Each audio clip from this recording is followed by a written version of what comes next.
Welcome to our Devos this week, where we have been talking about how to handle people problems. If you are truly following Jesus, you are going to notice that you want to treat people the way that Jesus would have. And that means that you're going to behave differently than the people around you behave. So part of that, I would say almost all of it deals with how do you handle when problems arise, when conflict arises. Most of us don't like to think or talk about conflict, but it's important. So today, I want to share with you something that is revolutionary, and it definitely comes from New Testament thinking and not from 21st century Western North American culture comes from. And that is when you have a disagreement with people and when you see something going on, make goodness your goal and not the other stuff. Make goodness your goal and not the other stuff. I put not the other stuff in parentheses because you know what I mean.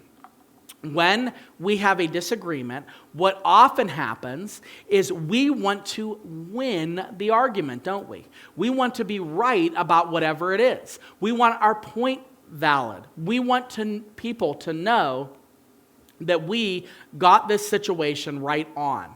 And when we think like that, our goal is not goodness. Our goal is to be right. Our goal is to have the last word. Our goal is to have the pride associated with knowing what you're talking about.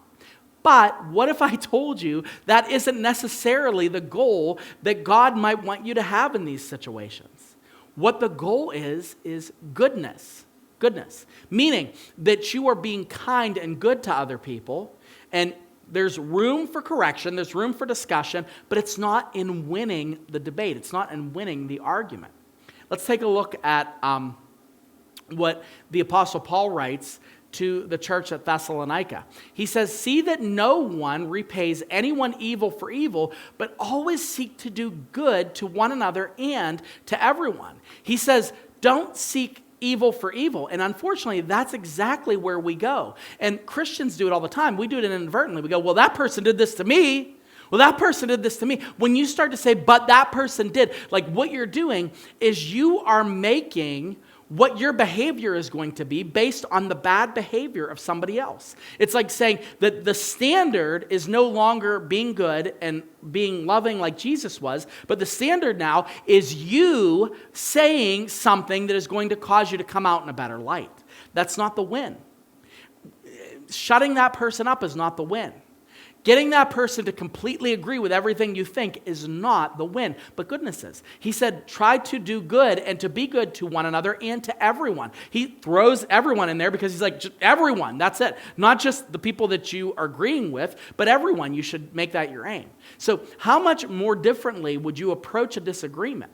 If your goal wasn't to win an argument, if your goal wasn't to look better, but if your goal was to say, okay, look, I want to be graceful in this situation. I want to show how I want to empathize with what they're saying and understand where they're coming from and not try to alienate. And it's difficult. It's really, really hard. A good way to do this, and I'll offer the suggestion, try to look up interviews and podcasts of people that completely disagree with each other. I mean, I'm not suggesting any one particular, podcast or interview to look at on YouTube or whatever, but try to find somebody that completely believes one thing and completely believes something else in two different corners and see if they can have a civil conversation. You'll notice the way people are when they are trying to be civil. They're genuinely what? They're trying to hear the other person's point of view.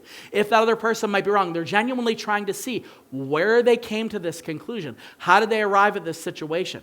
I want to tell you that the missing extinct currency of 2022 culture is civility. We don't have it.